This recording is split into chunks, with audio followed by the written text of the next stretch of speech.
Hey, how's it going, everybody? CAC Knives here with another knife video to share. So with so many traditional knives in my collection, and a lot of them being similar, I figured the way that I'd kind of show them off in their own videos is kind of group them together.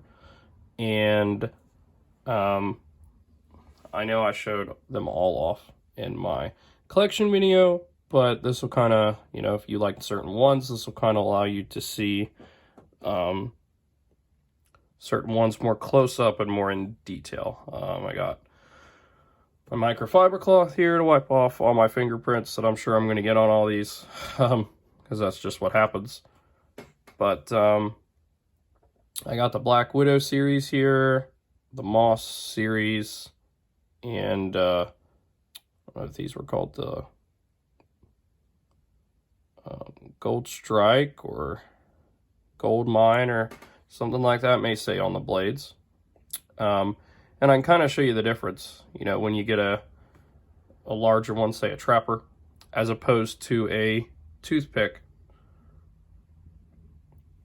And, the price difference isn't an insane amount. It's just a few bucks more to get these usually over these. However, depending on how many you order, that could be a difference in a whole nother knife. So maybe you like that, but trappers seem to be trappers, and like locking knives, like copper locks and just regular lockbacks are kind of my thing. So yeah, let's get into it. We can start with the Black Widow here, who has probably the most done on the blades out of, most knives. Nail neck for the other one is on the other side. These are very, good knives for their prices. I can't guarantee you that all of these are available anymore.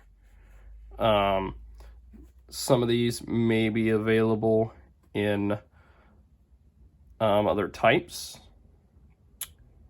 because there's a ton of types out there, besides just like trappers and copper locks. I'm not an expert on traditional knives. I know they all have names. There's like the lady leg ones, and of course the toothpicks, and there's a bunch more. I'm sure somebody down in the comments will say all the other ones, but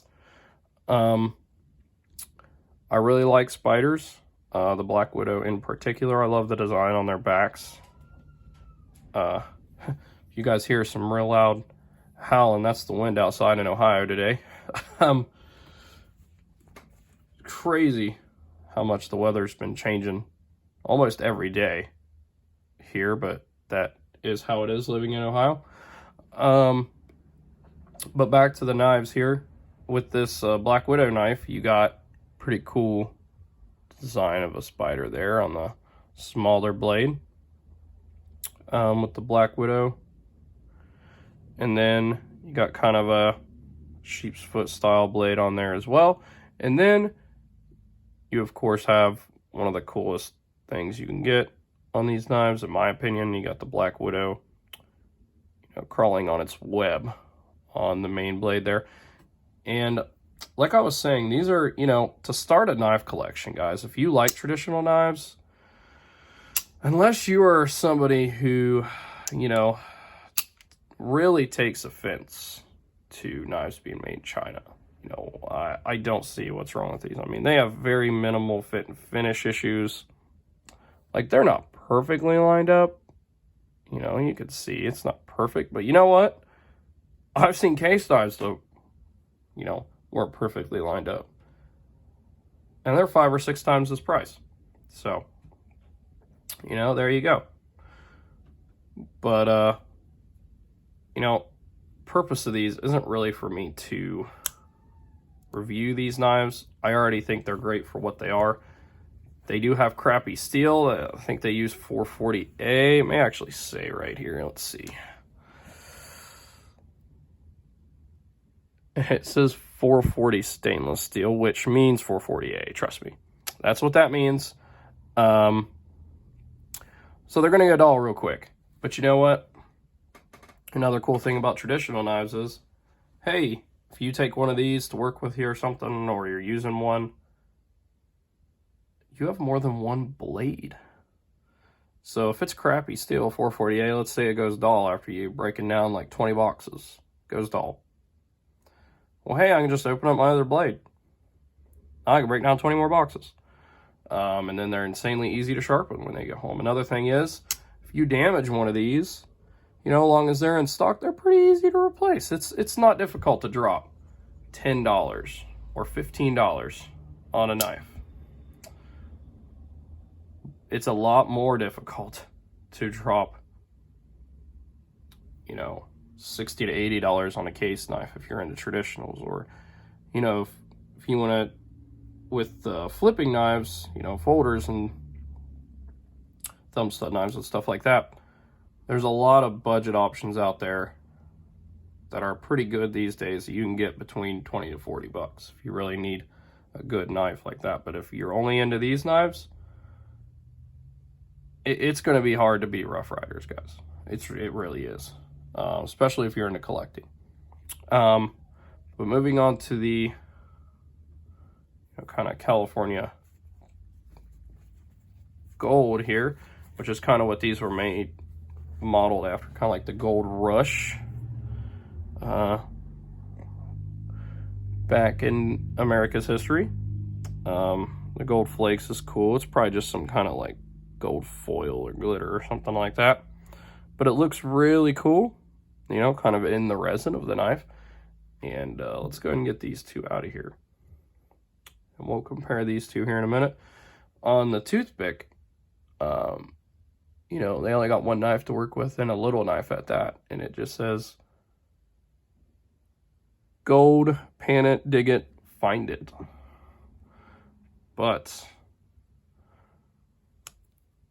on the big one, and this is another advantage to me of the bigger ones, they are able to kind of decorate them a little more with the blades.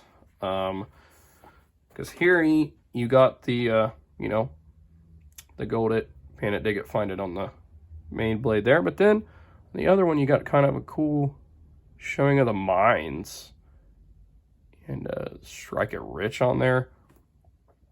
Plus, like, this size difference. Like, if you live in a place that has some strict knife laws, I get it, but like, come on, this thing is $3 more than this,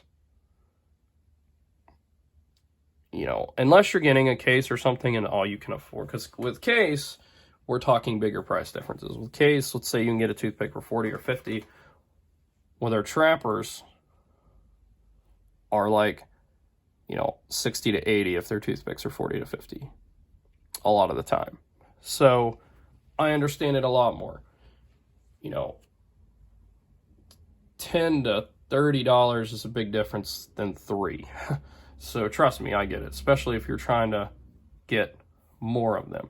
But if your only goal really is to collect multiples and you don't have a quarrel with them being made in China, then I don't understand why you're collecting case to begin with, honestly, unless you just really like the quality. But like I said, case's quality is iffy at most.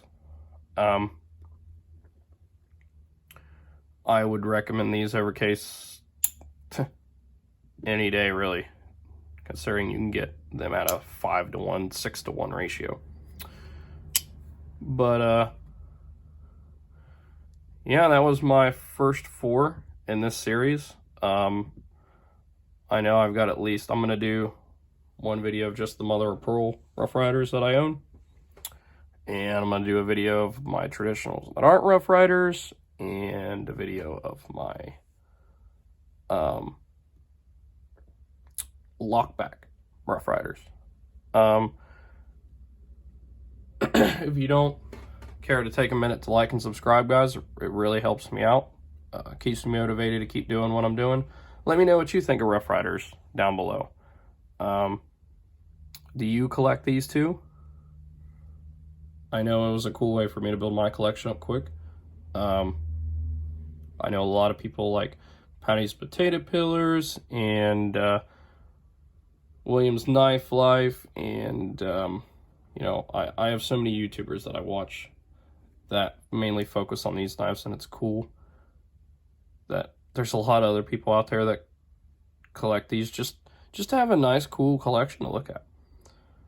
But there I go, got on a little rambling rant there for a second. But I recommend them, and I will see you guys in the next video.